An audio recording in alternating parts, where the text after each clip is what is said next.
My name is Rich Schmidt. I'm here at Stonefield Vineyards with Bill Wendover. It's September 27th, 2019. Bill, thank you so much for joining us today. You're welcome. Let's start with the most important question, which is why grapes? Why wine? Well, when I came home from Vietnam, I had the GI Bill available. So I went to college and got a degree in business management with a major in transportation and distribution. And ended up working for the Santa Fe Railway in charge of pricing freight going eastbound transcontinentally. So I got to talk to all the wineries every single day. Got to know all their traffic managers, their distribution managers, went out and visited with them. And it perked my interest. So I started going to Santa Rosa Junior College night school, taking viticulture and enology classes. Rich Thomas was my viticulture instructor, and Stu Smith was my enology instructor. Along about 1984, the Santa Fe Railway thought they were going to send me to Chicago with a promotion. And I said, I'm taking a promotion to Oregon. I'll see you around. We had bought this property in the mid-70s. I talked my wife into as an investment. I wanted to plant grapes on it from day one. And my father and mother decided to move in here, and they lived just down the street, so we put a recording thermometer out here on the property, got the local records, and we met Chuck and Susie David, who owned Stonefield Vineyards, and of course Ted and Mary Gerber, who owned Forest Vineyards. And that got us rolling. And within the year, I was up at the Cool Climate Seminar in Eugene, and I met Bob and Lilo Caravan, who had started Bridgeview Winery, and they hired me as their vineyard manager. And I worked for them close to 17 years. And at the age of 55, I decided I didn't want to work for somebody else, just myself. So I retired from Bridgeview, and my good friend Ted Gerber took advantage of that and immediately hired me to be a vineyard consultant for all the vineyards he was buying grapes from. So that turned out to be like a second career for me, going around to all those vineyards at least 5 times a year, the critical points at Bloom and at Veraison, and checking their spray programs and just helping out wherever I could. And of course, taking samples and bringing them back to the winery. And he has since then stopped buying a lot of grapes under contract because he's expanded his own estate vineyard. So he didn't have as many vineyards to go around to visit, so I occasionally do some work for him now. But that frees up a lot of things for me to do around here that I want to do. About 35 years, this time to replace fencing, and there's no end to the list of projects in a vineyard. Not enough hours. Of course. But that's kind of where we're at and how we arrived here. And my brother also retired here, so our whole family ended up here in the Illinois Valley. We were originally from Southern California.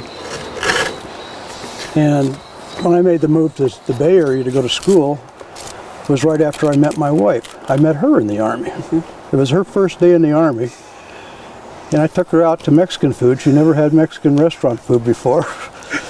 And 9 months later, we got married. That's excellent. So the whole family ended up here, and I was the only one that got involved with the grapes. But over the years, we've had, oh, good gosh. I can't remember the exact number of vineyards, but it's up around 19 vineyards here in the Illinois Valley. Since then, a lot of them have been abandoned. Some of them have been derelict. Some have been ripped out for other crops. And of course, we're into second generation people now. Wally the Flame, who sold us grapes at Bridgeview and at Forest Winery for years, passed on, and his son has kind of gone into a different direction. And then we had Bob Worden over at Villanova, who passed on early, and his wife has been running that vineyard continuously. And then we had Gary Garnett, who put in a vineyard, and he fought brain cancer and beat it. And decided that it was just too much, and he ended up selling and moving to southern Arizona. And then of course Bob Caravan passed here a few years ago, and his stepson Renee Eichmann is now in charge over there, and Lilo still lives on the property. That's about all the old guys. Deer Creek Vineyard has now changed hands. We just have a new grower move in there. I believe he's selling to Erath, and I just talked to him for the first time on the phone yesterday. I haven't really met him yet. And then Wally LaFlame had a brother, Bob LaFlame, who had La Flaming Grape Vineyard. And he passed on, so his wife sold out, and now there's a new three-generation family in there. They call it Earth Song Vineyard now. And they have their own bottle and label. And Deer Creek has come out with their own bottle and label. And at one time we had Wind Ridge that had their label. That's right down here across from one of the big hemp farms. And a fellow down in California, a fellow named Dick Braden, who's a grower of almonds, I believe. He's bought a lot of property here in the valley, several big-sized vineyards, and I think he's the only one that started harvesting so far this year. He's got a mechanical harvesting machine, which takes a lot of pressure off us little guys. We hire all the local people. As more and more vineyards got established, it was not a fight, but you kind of protected your pickers list. You didn't give out name and numbers. And so now when the machine came in, it freed up a lot of people to come pick in my vineyards. Ted Gerber has been a tremendous help for me. And when I moved here, everybody called him the grape guru. And I said, "You're not the grape guru, I am." So we've been having fun with that over the years. And of course, Chuck and Susie David were a big help in the beginning. But things have changed. Back then we were in the wide spacing. Everybody's used to big tractors. And we're usually around 500 grapevines per acre. So when I went to work for Bridgeview, I'd already planted 12 by 8 out here, which was what I was used to in Sonoma County. And I saw that narrow spaced vineyard like they did in Germany. And I saw 4 times the number of grapevines. And I said, that's got to be more quantity, and we can keep the quality up.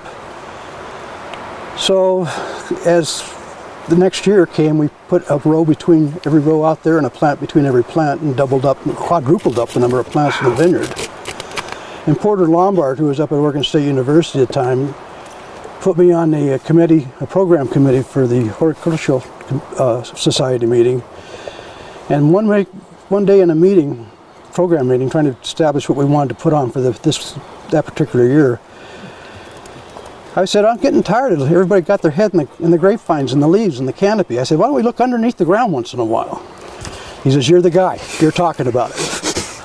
So I ended up giving a speech on high density planting way back in 1989 when nobody was doing it, except for, of course, Bridgeview. Bob and Lila Caravan were doing it. And now as I look around the state, everybody's doubled up. And they still haven't got as narrow as 6 in this valley. We've come down to 8. But I've seen plantings up north on meter by meter, and it's quite common nowadays.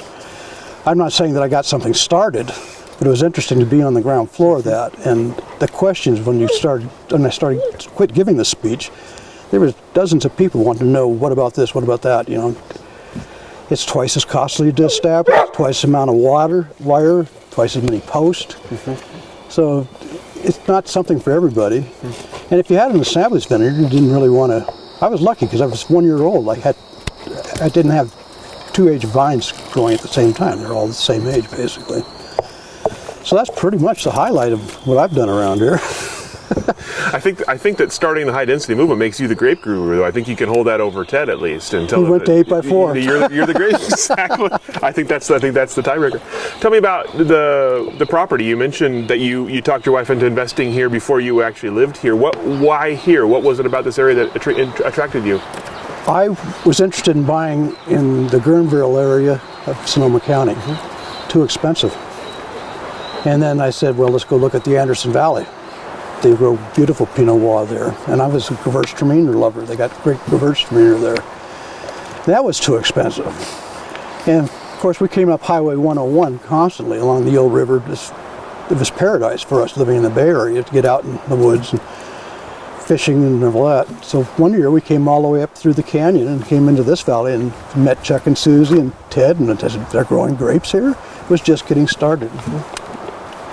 And I wasn't sure we were going to be able to pull it off. So that's why, and the other thing, I had to save some money to do it. So it gave us a few years to watch Chuck and Ted and how they did, and they were progressing just fine. So I told Ruth it was time to move here. It's no longer an investment, we're moving here. Then we tried to come up with a name, and this is Elder Mountain, and I don't want Elder View or Elder Berry or Elder anything. And the creek we're on is Althouse Creek. That sounds too much like outhouse, so I didn't want Althouse Creek Vineyard. And so we were out there throwing rocks out of the way, and I said, God, there's so many stones out here. Why don't we call it Stonefield? So it stuck. That's perfect. Tell me about the process of, you mentioned going to school, going to Santa Rosa and learning viticulture knowledge. What about the process of actually growing grapes the first time, planting, growing grapes the first time, especially in a place like this with stones in the field? What were some of the challenges you ran into in the start? We broke a lot of post hole diggers with rocks. Broke a lot of stakes pounding them in. My big mistake was I was going to plant the entire field to reverse demeanor. And at the last minute, the local guys talked me into diversifying a little bit. So I decided I'll go half and half.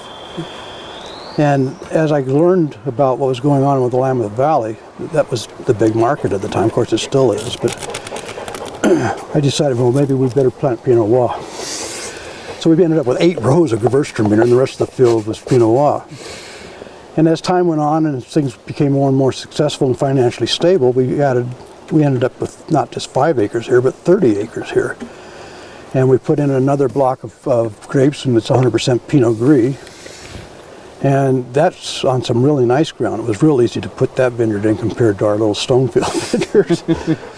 But the Pinot Gris has done real well in our valley because there's such a cold area. Mm-hmm. I mean, I'm down around 2,300 heat units, and it's enough to ripen Pinot and Pinot Gris, but I taste Pinot Gris from a hot site, and I don't like it as well as I do from a cool site. And I'm glad I went that route because there was so much Pinot Noir being planted. We go through these cycles about every 10 years. There's too many grapes, not enough tanks. Too many tanks, not enough grapes. And right now we're in that cycle, maybe we've got way too much Pinot Noir planted, especially here in southern Oregon. You know, it's the biggest grape we have planted down here. Everybody thinks about all the 70 different varieties we can grow, but the vast majority of it is Pinot Noir. I'd like to see more diversification into other varieties because we can do it. Mm-hmm. Not necessarily here in the Illinois Valley. We are definitely cool climate. Mm-hmm. But as you go, I put in a 90-acre vector in the Applegate Valley for Bridgeview. Enough. Go. And I was able to put in grapes I never thought I'd ever grow. Syrah, mm-hmm. and Merlot, and Cabernet Sauvignon. And it was interesting. That's how I got into other varieties. And then all of a sudden, everybody started talking about climate change, over the last 10, 15 years. And I'll be darned if it really hasn't changed in my vineyard.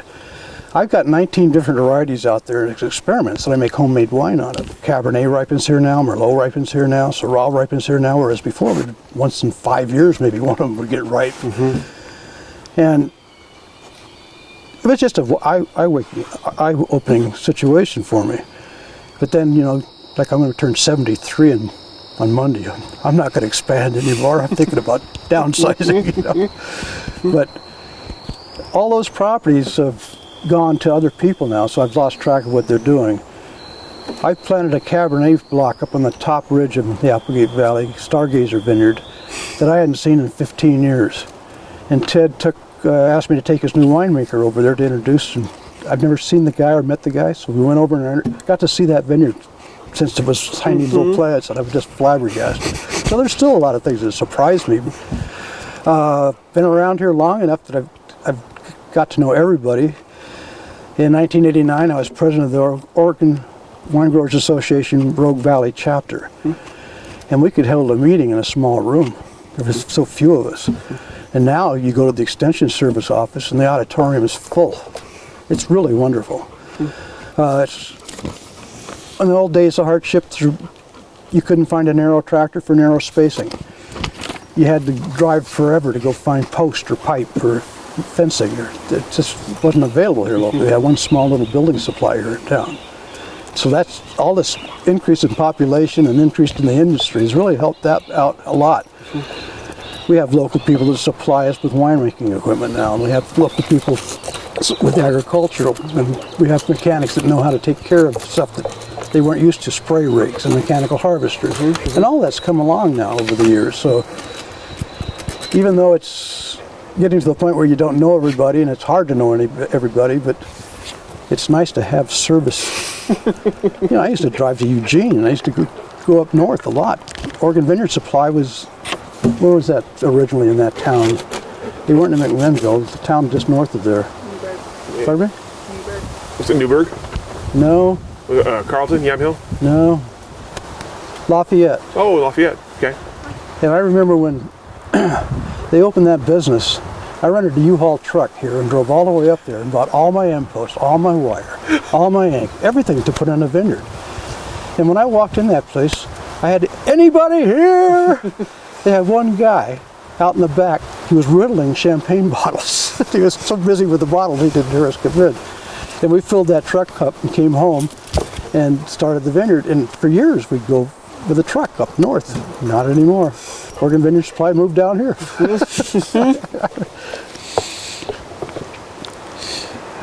Tell me about kind of finding a place for your grapes and for your services in the early days. Obviously, like you said, not a lot of people growing grapes around here. How are you finding people to buy your grapes? How are you finding people to hire you as a vineyard manager?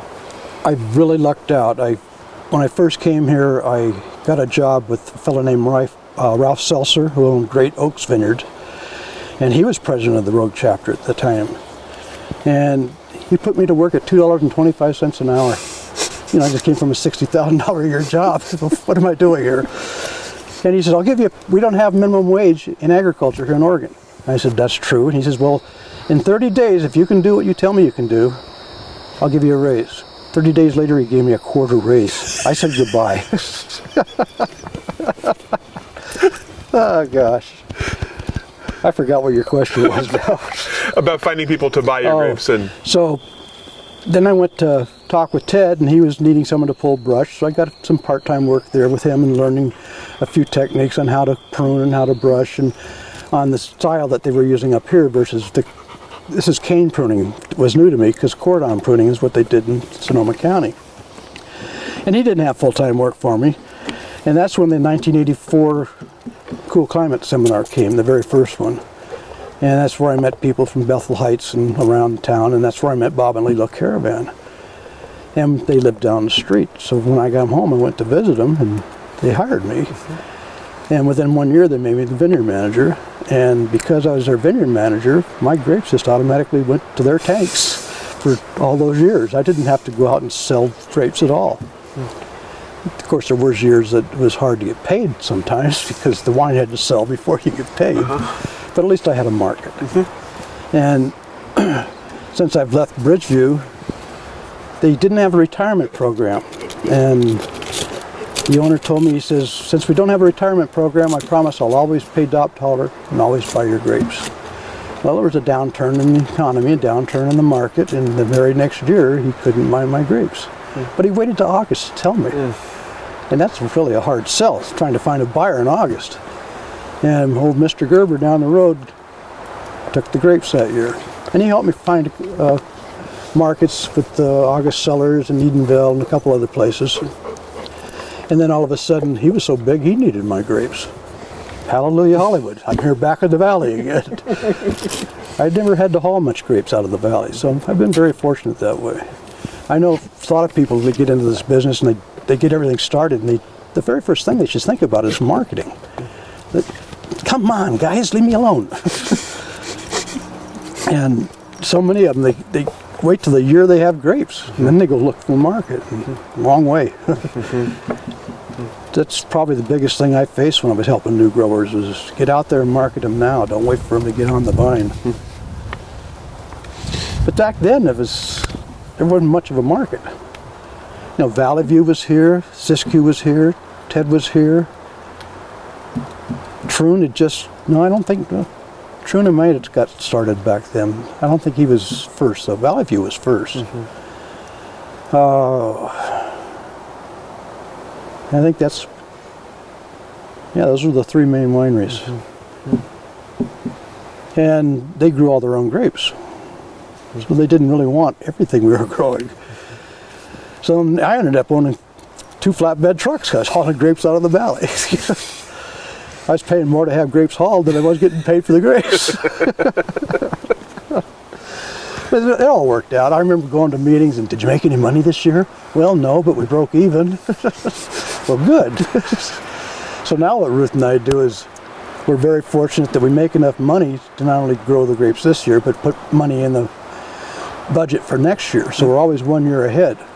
Whereas in the beginning, we're out of pocket, trying to catch up, trying to get ahead. So after 35 years, we're kind of over that hump. We got the budget so we can keep progressing.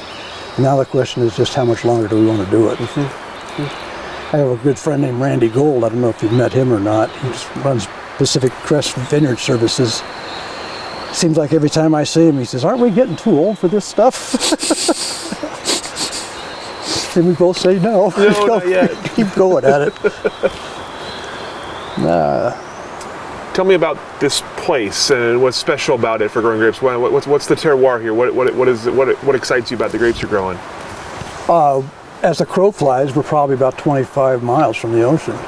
That takes an hour drive to get around to it, and that has a tremendous influence on our day and night temperatures. And that's holding our acids, which is very important. That's why we can grow good Pinot here, and in some places in southern Oregon they can't, because it's just too hot.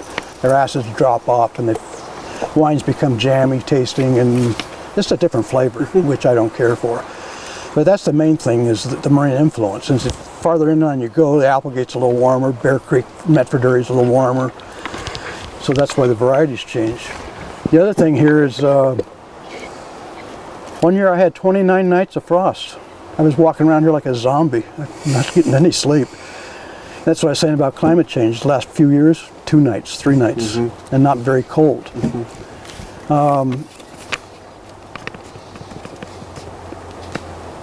We do get, our average rainfall here is 62 inches a year. It's like up north. I had 115 inches 1 year. I had water standing in the vineyard, 4 inches deep, because there was no place for it to run off. The rivers were full. So water was the second thing. I dug a hole 6 foot deep here when I was looking to buy the property and hit water. I couldn't pump it dry. It was just groundwater. I got a sump over here that's got what they call a temperature control water right, just for frost protection. I really don't have irrigation rights on that. So we used our well water to get the plants established. Whereas on the Pinot Gris block, I got a 9-acre pond down there with frost rights, water rights, and irrigation rights. And we got a unique water right in that, because water rights were closed here, they weren't offering any more new ones. We went up to the water master's office in Salem, Water Resources Department, and we developed a new technique. Starting on December 1st of every year through April 1st of every year, we can pump water out of Outhouse Creek into our pond, because that's not the high fish period. High water period, but there's not a lot of fish activity. So we're not disturbing the water when the fish are migrating. This is a big area for salmon migrations. And Pomeroy Dam down here in town, there's no fishing allowed upstream from that, because it's all bedding, that's where the babies are born. So getting that water right the way it was set up has been a real boon for us. Otherwise we wouldn't have been able to plant the grapes. And let's see, the wind helps us. It seems like every night, every afternoon we get a wind that helps dry out the rain when we have rain events. So I guess it was a combination of being close to the ocean, the climate, the water availability. All the vineyards in this area are planted on the same soils I got, so I knew I didn't have a problem with that. I just like the area.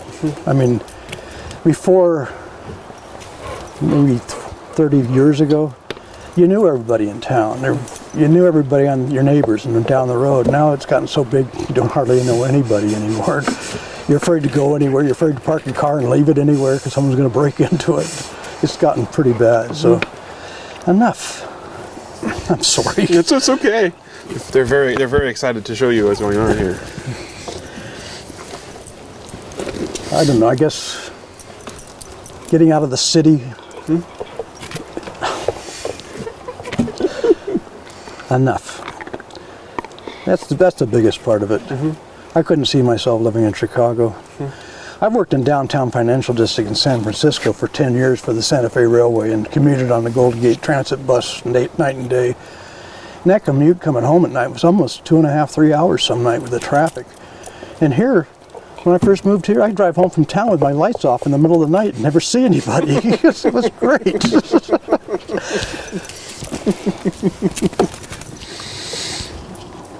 You mentioned earlier some of the other kind of key figures in the area, key people in the area. What else? Tell me anything else you want to talk about the history of wine here in the area. Does it go back further than the? I mean, when you started, it was just kind of getting started here. Was there earlier history than that here? Were they growing grapes post-prohibition, pre-prohibition down here? Well, the Brit Festival you probably heard of. Brit had grapes here back in the late 1800s. That's what started it all. That's Valley View is actually named after Brit's Valley View label. But in Prohibition, there was nothing here. Chuck and Susie David were the very first people to plant in the Illinois Valley, and Frank was the first one to plant over there in Medford. And it just grew from there. It's slowly and slowly. And, I'm sure I'm leaving people out. John Osterhaus should have got a whole list of names here. That's okay. Oh. I'm probably forgetting a whole bunch of people. That's okay. What are some of the unique challenges to the area that you faced? Was it harder because of location? Was it harder because of soil type? Was it harder because of what were the challenges to this area and its kind of slow growth? Labor's always been a big challenge. I don't sleep well when harvest starts coming. I'm wondering if I put an ad in the paper 4 weeks ago. I got 2 phone calls. It's nerve-wracking. And of course, then when recreational marijuana became legal and now hemp, it's created bigger problems for us as far as labor.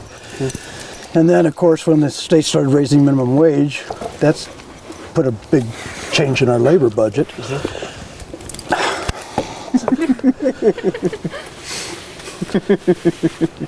That's turning around though. I just told you I got 2 responses to my ad in the paper. I got 20 pickers lined up for Monday. I'd say half of them, or a little over half of them, have picked 35 years for me. So yes, there's a group of people that I can count on, but that's not enough to get the whole job done. And it's really neat because I got mothers down the street wanting to get extra money for school clothes, and they come and pick for a few days, and so things like that work out. And then of course when school's out, you got the kids and you get to put them to work. And we usually have a couple from the high school to come and work for us every summer. Labor's probably the biggest issue. Yeah. I'm sure there were other problems too, but You mentioned that your involvement in the Oregon Wine Growers Association Rogue Chapter. Was the Oregon Wine Board Rogue Chapter? I joined the Rogue Chapter of the Oregon Wine Growers Association. Okay. And after a few years, I got elected president to that chapter, which automatically put me on the Oregon Wine Growers Association State Board of Directors. And I was there for a couple years. And then in 1989, excuse me, February 1st, 2nd, and 3rd, we were up at the Horticulture Society meeting in Portland, and Dick Erath got up and said, "Everybody better home, the Arctic Express is coming." We were -7 one night, the next night -8, and the next night -9. Oh my God. This vineyard was killed to the ground. But we were not on rootstocks because of phylloxera, and we planted self-rooted vines because we thought we were phylloxera free. It wasn't in the state yet. And it turned out to be a blessing because all I had to do was retrain new trunks up from those roots. And we got back into production in 1990, barely got a small crop off, and December 20th and 21st it hit -4 2 nights in a row. Knocked us again. And then 2 years later, 1992, we had +4 2 nights in a row, the same 2 nights, December 20th and 21st. So Ted and I joke that we have 300 years available to us now, that we're going to be no problems with winter damage because we had 300-year record lows. So enough. Come on. So you're totally safe now. No, of course. Global warming, bring it on. So tell me about your work with the Oregon Wine Growers Association and kind of why that was important to you and sort of some of the things you're working on with them. Oh, everything was started. I mean, the boys up north, they had a handle on this long before we did because maybe a decade ahead of us. But labeling laws, that was so important, and the establishment of AVAs was very important. And then when the Oregon Wine Board came along, we got into really organized marketing, which was a tremendous boom. And now you can see what they do. They go all over the United States, and I think they're going to Mexico City at Christmas. I know Ted and Terry are going down there with them. So that's been big. So just the idea of having an industry and having it organized, and then being able to support our legislative needs through our PACs and so forth, and get legislation done that we needed, it gave us an instrument, and that's why it was important. It was a way of influencing what we wanted done, instead of just sitting there hoping something would get done. In terms of that amount of influence, did you feel like it was growing as the industry grew? Did you feel like it was hard at the beginning and the industry had more sway as it grew? Or did you feel like you had the ear of the people you wanted to have the ear of from a fairly early stage? No, it's much easier now. More people involved, more experts involved. Wine growers in the state come from all walks of life, so we've taken advantage of doctors, lawyers, everybody. I was just a business guy. It's imagine running a business. Everybody thinks farming. Well, it's a business. And I see so many people that don't know anything about business. Well, our Road Community College here had a couple classes just to have people learn about budgeting and how to make bookkeeping work. And it's those small little steps that enable a business to really come up together. So it's more than just the influence of the Oregon Wine Growers Association. It's interacting with each other, helping each other out. And in the beginning, there was a lot of that. And there still is, but probably half a dozen growers that I can call immediately and get help immediately. Still, those same guys that have been with for all these years, but there's a lot of new ones I have no contact with. And it's no longer small properties. There's some pretty big properties being developed down here now. The other thing that was a nice improvement for us is the Extension Service. We had Phil Van Buskirk originally was a horticulturist. He wasn't a viticulturist. But boy, did he help us out, So since then, we've been able to get actual viticulturists in place. They had them up north, but it was hard to get them down here. We finally got the budget out of WAB and Growers Association to hire a full-time viticulturist down here, and we have an excellent one now. My wife thinks he's excellent because he graduated from the same university she did. So. Alex has been a real boon because we have so many new growers now and so many large acreages. They need help. They need to learn so much. And having these experts available at the end of the phone or even come out and visit with you, it's been a tremendous change. Whereas in years past, there wasn't even the textbooks. You had general viticulture, one book.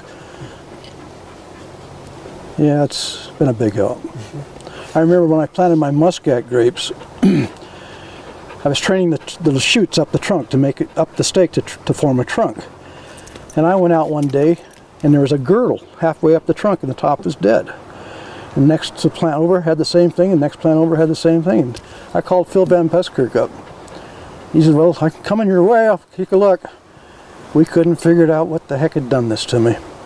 And a brand new UC Davis pest management book came out. And in the virus section, there was a picture of a 3-corner alfalfa leafhopper girdling a vine and spreading fan leaf virus. I've had those leafhoppers here all this time and never had a virus, so I've never had a problem. But once the vines had the trunks, they couldn't girdle the trunks. Now they girdle the petiole, the leaf, and the leaf falls off. So for the last 3 years, because we have the red blotch virus going on so bad down here, coming out of California nurseries, if I can say that, but that's where they came from in my opinion, it's devastated some new plantings, and they've had to replant, which is not cheap. So Oregon State University has had tests in this vineyard, traps, and we've been collecting 3-corner alfalfa leafhoppers here now for 3 years. And because I'm virus free, they know that these bugs don't have the virus on them. So they take them up north to Corvallis, and they put them in a greenhouse with vines that do have the virus. So they were able to prove that the three-corner alfalfa leafhopper was transmitting the virus from plant to plant. Because they take that plant that had the virus, put the bug in it, the bug would chew on it, and then they put it in a greenhouse that had no virus, and so they proved it. I can't remember the scientific names of these particular tree hoppers, but they're all in the alfalfa tree hopper family. I guess there's 2 or 3 different types. But it was kind of neat having all these people coming around getting bugs. And this year they found 3. I said, "You caught them all, we're out." So we were able to supply the bugs they needed to do their research, which was kind of a weird name for getting our Stonefield name out there, but it did. So we did have a virus up on our, we have a vineyard down here, it used to be called Three Creeks Vineyards. And at the very top they had what they called the mud flat. They had a virus in there called leaf curl virus. And the fellow that used to be partners with Ted in the winery sold it to new people from Santa Barbara. And we had a viticulture agent, Marcus Buchanan, and of course Rick Hilton, our bug guy, had them out, and sure enough, they found that the mealybugs were spreading the virus in this block. So we talked the owner into eliminating it, ripping it out and burning it. And then the blocks just below that, for several years, we just rogued the plants that showed symptoms and slowly eliminated the problem. Now I'm a little worried because I see the new owners planted grapes right on top of that block again.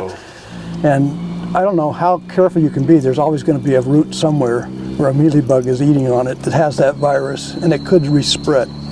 Other than that, that's another reason I love this valley, where vineyards are so far apart that you don't have continuous blocks of grapes spreading diseases, mildew even, not just viruses. But I have this new fellow I was talking about that I haven't met yet. He has a vineyard right next door where the father had died and the son doesn't have any interest. He wants to grow marijuana and hemp. So those blocks of grapes are not getting sprayed, and it's creating a nightmare for this new grower on just across the fence. I'm glad I don't have that situation. I mean, there's vineyards around, but they're miles around. I think the closest one's Bridgeview, and that's 2.5 miles away. Nice commute I had for 17 years, though. No, Bridgeview was very good to me. Ted Gerber's been a very close friend for all these years. I can remember when I met Ted, they were from the Bay Area also. I think they were both went to Hayward State. And we met them. His wife was working as a waitress down here at Mr. B's where they served ice cream. And we wanted ice cream, and we got to know her. And we got to talking about sourdough bread. So I said, "Well, I'll tell you what, I'll bring you up some sourdough bread." He says, "Bring a lot." So I brought 100 loaves of sourdough bread that I bought for like $1 a loaf back in those days, and I just gave it to them. And they were selling it all over Tacoma, all over Cave Junction. So we were the sourdough bread deliverers for a couple of years. But that helped us to gain friendships, and to learn about people. Yeah. Tell me about the Southern Oregon wine industry kind of at large. What's different about it? What's special about Southern Oregon and its wine industry? The biggest thing is the variety of grapes we can grow. There's no doubt about that. It is absolutely amazing. I can't remember the exact number, but it's up around 70 different varieties down here that we're growing. Maybe it's 50. I don't have the real number in my head, but that's a lot different than up north. And it's because of the various climates we have, the various mountain ranges. I think that's definitely the biggest thing. The Extension Service having an office here has always been helpful.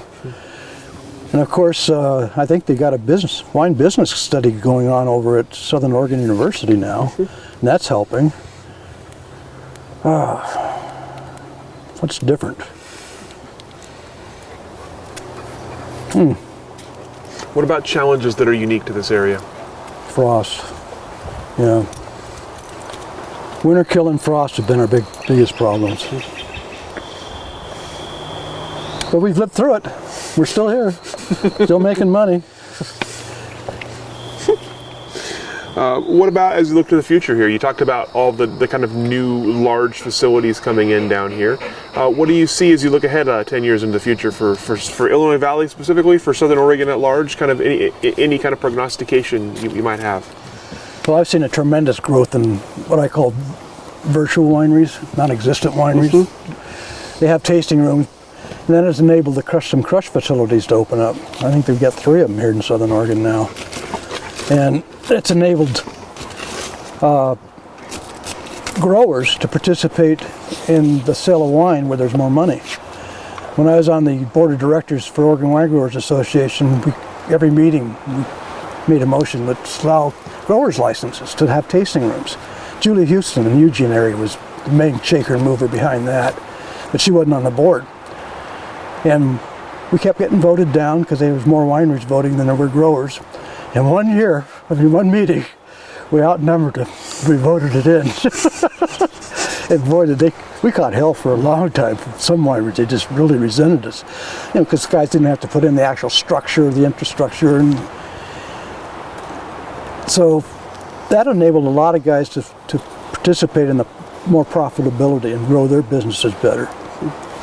Since then, however, what had me worried for years, not so much now, but there for a few years, there were so many of these grower licenses being issued that they were all trying to sell in the same I-5 market from Ashland to Eugene, and there was also so much shelf space, and they didn't have any distributors. It was harder for these new guys to get distribution, whereas the old guys, Reggie was in 40 states, Ted's in 40 states. They've had this channels for years, and that's probably what I see in the future is what are they going to do with all these grapes? I'm not in a position to say it's overplanted, but I think it's headed that way, and that's worrisome. You've seen a lot of big wineries moving into the state. Some of the big boys have really got some bucks, so that could change real quick. But I don't see that happening here in Southern Oregon. It's where the reputation is the biggest is up in the Willamette Valley, and that's where that investment's happening right now. But there's a fellow, don't know who exactly is behind it, I think 1,000-acre vineyard going in the Roseburg area. That's huge. And even down here there's big vineyards going in, and big money moving in. So maybe that'll bring in more resources where I don't have to worry about what I just talked about. But it's always been there. It's like I said, it's cycles. It's hard for a couple of years, and then it's easy for a few years. And I guess being in it for so long has made it easier also.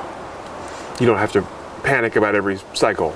No, because I got a list of 100 wineries in there that I've dealt with for 35 years. I can call people and they know my name, you know. Whereas if I was new, that would be difficult. I'm not saying I'd sell the grapes. They may not want the grapes, but it's nice having the contacts because it's been here so long. And of course, meeting the guys that were here before me, they introduced me to all their friends. So, and I don't see so much of that happening anymore. There's wineries in Southern Oregon I've never even been to. Some that I want to go to, but I just haven't got around to it. The other thing is that I make so much wine here, I don't buy much wine.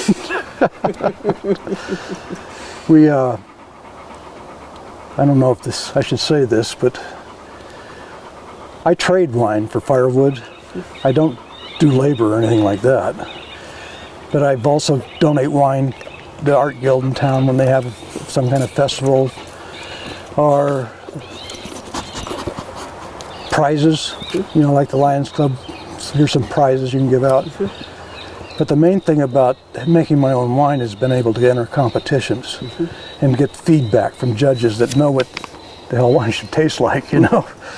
And that's been the side of me that's been, since I've backed off doing a lot of vineyard consulting work, I do a lot more winemaking now. But now I've gotten to the point where I'm making too much wine. I mean, I'm legal. I'm making less than 200 gallons a year. But there's only 2 of us drinking wine in this house. So and my computer went down. So the computer guy who lives down the street came over. It's fixed. I said, well, what do I owe you? He said, nothing. You're a neighbor. I said, how about some wine? Oh, yeah. Well, it works that way. I guess it's legal to give it away. I'm not sure. I don't sell it. Sure it is. You know, keep it in. Garage wine. The vineyard process, the winemaking process, are so different in so many ways. What appeals to you about each of them? Why do you enjoy winemaking? Why do you enjoy vineyard work? Makes me a better grape grower, no doubt about it. In the early days, I was bringing Pinot Noir into Bridgeview at 21 sugar, acid 0.8. The philosophy at Bridgeview's marketing was, I want my wine in every grocery store in the United States. He wanted to sell $6, $7 bottles of wine. So he wasn't looking for high-end fruit. He was looking for low-end fruit, low-costing fruit. At least we met the parameters of the contract, but nowadays, I sell Pinot Noir at 23.5 to 24.5 sugar, and acids are in balance. By growing it myself and making my own wine, I was able to take it to the next step. And when I started tasting my wines compared to wines made at Bridgeview, they were different. I like mine better, of course, just prejudice, I guess. But I thought it had to do with, I was using better techniques of growing. We started doing things like shoot thinning, leaf stripping, canopy manipulation, which also helped on our disease problems. I used to get bunch rot. Never had powdery mildew here, but the Gewürztraminer would get bunch rot in it once in a while. Started stripping leaves, started manipulating the crop load. Haven't had bunch rot since. Before then, we just sprayed. And they thought that was a good enough job. Well, now we're spraying less, so it's costing less. And it's easier to pick the fruit. The fruit's getting sunlight on it, so it's better quality. So everything, just one step, the next step led to the next step. And that winemaking was all along that process. I mean, I've made some disgusting wines that I'll never do what I did a couple of years ago. You know, I was trying to make a Gewürztraminer like they do down in the Anderson Valley with 17 sugar, 16 sugar. Yuck. You know, everybody thinks, well, it's just alcohol. Well, it tasted like hell. No, thank you. So you live and learn through winemaking. Let's see this. When I see those over the vineyard, I tell my workers, you know, you're not working fast enough. He thinks you're dead.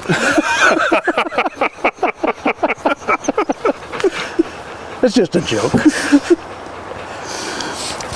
We talked a little bit about some of this conversation. You've talked a little bit about the kind of natural tension between the northern part of the state and the southern part of the state. The northern has always been the one getting the attention, kind of driving the conversation, and obviously more people. Tell me about the difficulty in kind of uniting the state. Obviously, as part of the wine advisory, or as a wine growers association, you're part of that kind of cohesive unit pulling the state together. Tell me about the work with that and the difficulty over the years in keeping this huge area of state united behind brand Oregon. I'm not sure they are. There's been a civil war in the south and the north for many, many years. And a lot of the older growers still have resentments of not being recognized when they had the quality. There's some things raising their head now about changing the labeling laws to, if you have a Willamette Valley on the bottle, it's got to be 100% Willamette Valley grapes. Well, there's a lot of people down here that their business philosophy was based on selling grapes to northern wineries. And the reason that got started is, as you know, the water and wet years up north, there was some terrible years. So they came down here and started buying some of our fruit in the years they needed it. So they changed their law to allow 10% of non-Willamette Valley grapes in that appellation. So all these businesses got built up around that, and now they're down here saying, no, we're not going to allow those grapes into our Willamette label. So that's raised a lot of arguments. So I'm not so sure there is a cohesiveness anymore.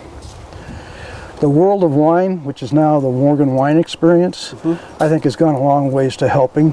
And what helped there is we opened it up to the entire state. It wasn't just Southern Oregon. That's over in Jacksonville. It is now. It used to be at Del Rio Vineyards every year. And it was just Southern Oregon. But by having the northern wineries able to enter these festivals, you can taste head-to-head wines from there and here. And that's enabled us to come together quite a bit. The variety changes. We grow stuff they can't grow. So they're able to sell wines that they can't grow the grapes because they can buy the grapes from us. So that's brought us closer together. So when I say I'm not sure if it's totally together, I think it's happening, but there's things still tearing us apart a little bit. I think that'll always be that way. I don't know how you got so lucky with these two. You get the full show. Yeah. Has it felt like that's ebbed and flowed as well in terms of coming together, growing apart kind of over the years? Yeah, that's like I said about the grower's license. That created animosity for a while. I think that's gone to the wayside though. You see so many wine tasting rooms at vineyards now that I'm not sure we do have. I think we got 2 crush facilities here, Nomis and Pallet, I believe. Yeah, maybe I was wrong. I think there's only 2. But those have enabled these growers to really make some money. You know, you make a lot more money off a bottle of wine than you can off a ton of grapes. And the wine doesn't spoil. It's not a perishable product. That's part of the nightmare of being a grower at harvest. Where's my pickers? I gotta get them off now. I think overall, it's very easy to talk to anybody in this industry, no matter how new or how old you are. It's always been a way of communicating to get around if there's a problem, or if there is a problem, to talk about the problem. The smoke taint problem we had last year was huge here in Southern Oregon. I didn't have a problem with that, but I know growers that did. And when we tested their grapes, because we tested ours too, there was no smoke taint in those grapes that were rejected. But that wasn't Willamette Valley, that was California. And that fellow down there, his father almost put a winery here in our valley. So we were kind of helping him along there for a while. Now I don't know if we want to deal with him anymore. He's huge in California. He's got a huge, I can't even say the name of his wine, but his coastal Pinot Noir is selling well. He's buying grapes from these same growers again this year. So maybe not any animosity. Maybe, I don't know, there's a couple growers that won't deal with the guy. But there's so few markets. What do you see as you look ahead here for yourself at Stonefield? What do you kind of hope happens over the next few years? You mentioned coming up on your 73rd birthday. What's next for you? I say 10 more years in this business for me. And then I'd like to sell off the Pinot Gris block and the rental that's on it and the pond that's on it. Get that out of my hair. Then I'd have less to do. Keep this little 3-acre vineyard here for Pinot Noir and Muscat. My wife talked me into, when I ripped out the Gewürztraminer and put in more Muscat, I put in 2 rows of the experimental grapes that I've been growing. Things like Pinot Meunier and Syrah and Tempranillo, Pinot Blanc, Sauvignon Blanc, Cabernet, things that are not commercially viable here, but they're commercially viable to me because they go into my winery. And I might end up with just those 2 rows of grapes eventually. When we moved here, we couldn't decide whether to buy a big old ranch, and we bought 5 acres to start with. And then we bought 5 more, and then we bought 5 more. We ended up with 9 pieces of property here in the valley, 30 of which are all attached here. So it's enabled us to slowly sell off a piece without having to move. I've sold off 1, 2, 3 rentals, and I got 25 acres left in 5 tax lots, one of which has a vineyard and a house, my house, another one, 2 wood lots, nothing been done to them at all. So I can sell off piecemeal and still live in our forever house. I hope it's our forever house. I hope we're healthy enough to die here and not have to go someplace else. But that's kind of our plan. Slowly diverse ourselves with property we don't need. I gathered the property around me because this is not farm zone land. This is residential land. In fact, all the land I bought was woodlot resource. And I had to get variances to build on it. But I don't have the right to farm. That law does not apply to me.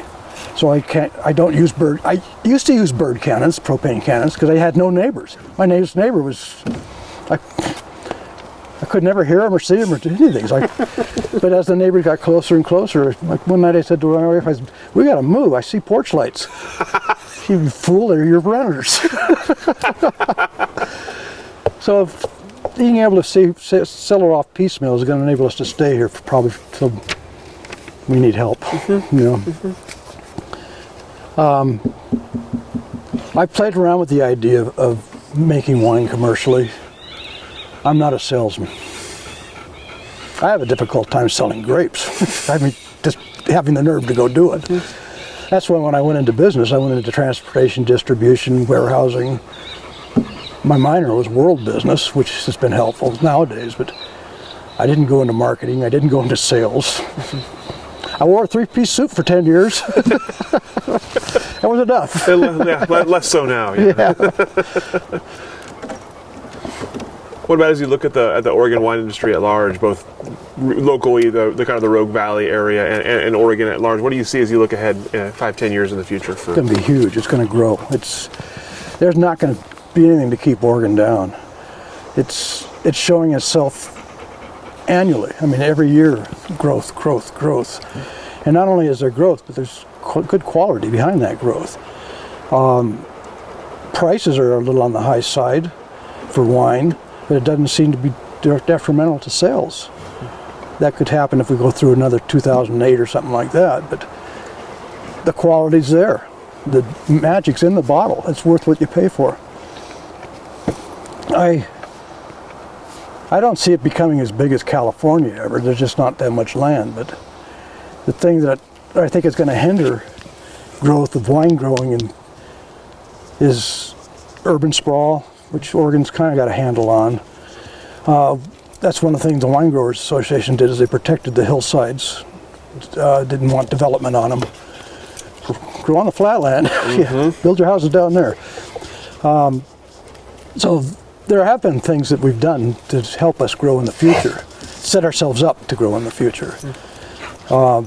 I've never really been a shaker and a mover like some of the big boys. You know, when I think of things that Erath did and Adelheim did and people like that, Fonzie, they started with nothing. And look what they built it into. With the help of everybody else, of course, but they were the shakers and the movers. Those original 9 guys that got together after Hillcrest Vineyard started. Boy, Richard Summers. I remember when I met Richard Summers. It was in the men's room in Eugene. Ted Gerber introduced me to him, and he's eating peanuts. So he shook hands with me with his left hand. First time I've ever had a left-handed handshake from a guy. He's eating peanuts. He didn't want to change hands.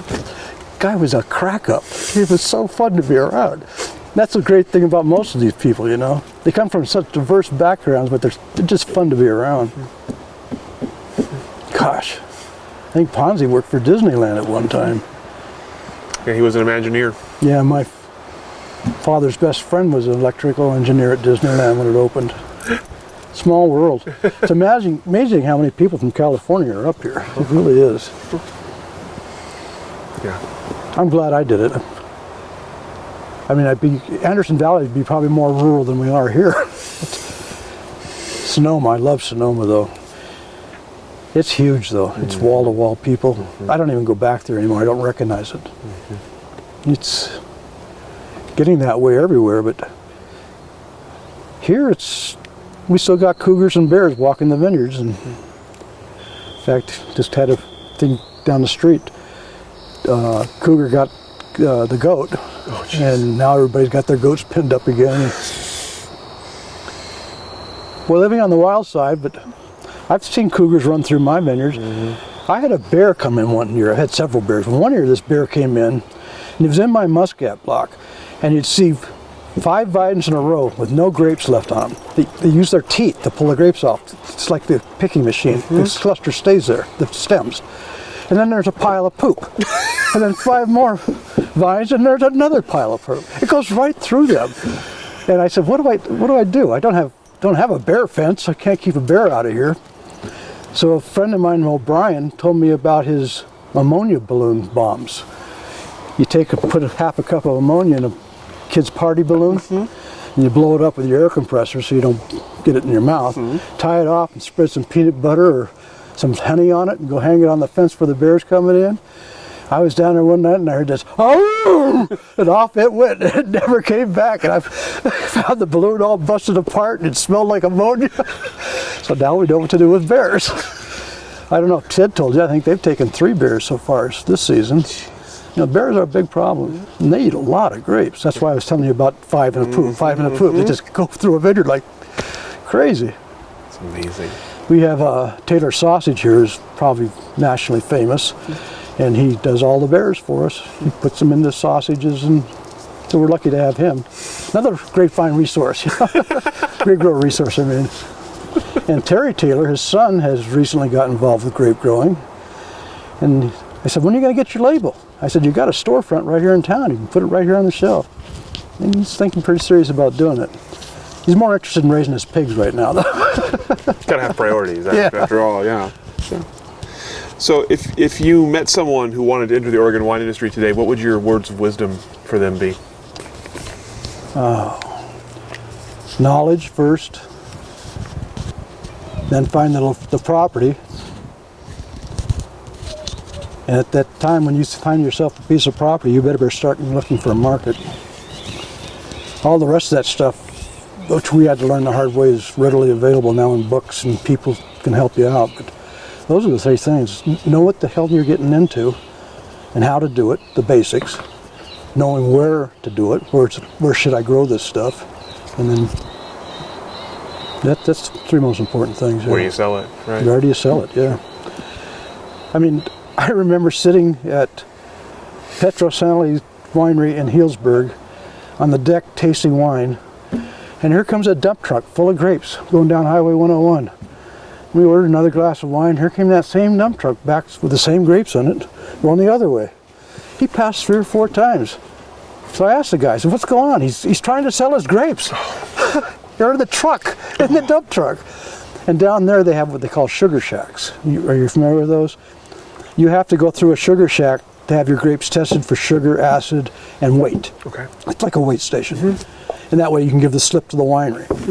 And one of the guys says he's trying to sell the grapes, and the other guy said, no, he's looking for the sugar shack. He can't find it. So marketing, yeah, you better, before you put it in the bucket or take it out the vineyard, you better have a market ready for it, because it'll spoil real quick. Incredible. Old stories. As you look back, what is there something that you're a moment or accomplishment that you're most proud of? Something that in your wine career that you look back on fondly? I got the best of show at the Newport Wine Festival for a Cabernet Sauvignon bottle of wine. I got the grapes from Pheasant Hill, Laura Lopstich's vineyard, and I had to do a acid reduction on it because the pH was so high. And I did it, and I did 10 times too much. So then I had to go back and add acid. So I added acid back to it, and it tasted pretty darn good. But I didn't write down what I did, so I can't recopy it. That's the biggest accomplishment on the wine part of it. And the grapes, getting $2,200 a ton when your best price I ever got. That's probably the biggest accomplishment. Wish we could get it every year. No, I've been selling grapes to the same winery now for quite a few years, and I'm very happy with the price of grapes I get. If you look at the state average, I'm probably below the state average, but my philosophy is you make an agreement with a winery, you're partners, and you don't go chasing the highest contract every year because you're going to run out of wineries and run out of friendships. So when you stay with one winery at a low common agreed to price, you go through the bad years and the good years together, and without asking, I want more money. You know, it's a secure market, it's a local market, and believe me, having to drive grapes out of this valley is not a fun thing. I remember going to August Cellars, had to spend the night and come back the next day. You know, it's just too far. So I started hiring trucks, and that digs into your profits. So I don't know, it seems to me like maybe I should have said the best thing that's happened to me is being able to sell most of my grapes right here in the Illinois Valley. Because I've sold to everybody that's been here. I didn't sell the Wind Ridge because they went to Custom Crush. Never sold the Valley View. Know Mark real well, but they just, I guess, Edenville, Siskiyou, Forest, Bridgeview. I guess all the rest of them are up north. I'm live certified here, so I remember Ted Castile was looking for some live certified grapes. He was waiting for his Pinot Grigio to come into production. And he called Ted Gerber, and Ted said, well, Bill Wendover's live certified. And I got to sell him grapes for a couple of years, but it worked out great because I put them in Ted's boxes, and Ted shipped them on his truck up there. That works out well. Yeah, really, real well. So that's probably, there's several things I look back on that I'm proud of. Crazy. This has been quite a show here we've gotten during this interview. Well, this little dog, we've only had her a little over a year, and boy, she is not afraid of anything. Call her Miss Dizzy. Shelby's over here, guarding the camera. Well, it's all the questions that I have for you today. Is there anything I should have asked that I didn't? Anything we didn't cover that we should have covered? Gosh, we covered so much. I didn't realize we were going to go into this much detail. Not that I want to hide anything. No, it's something I've been proud to have done. I'm glad I'm still doing it, and I can't imagine me doing anything else, ever. Sure glad I didn't go to Chicago. So are we. We got to meet you down here. This is excellent. All right. Thank you so much for your time today, You for betcha. your answers. Okay. And I'll go ahead and let you off the hook here. Off the hook, huh? Off the hook.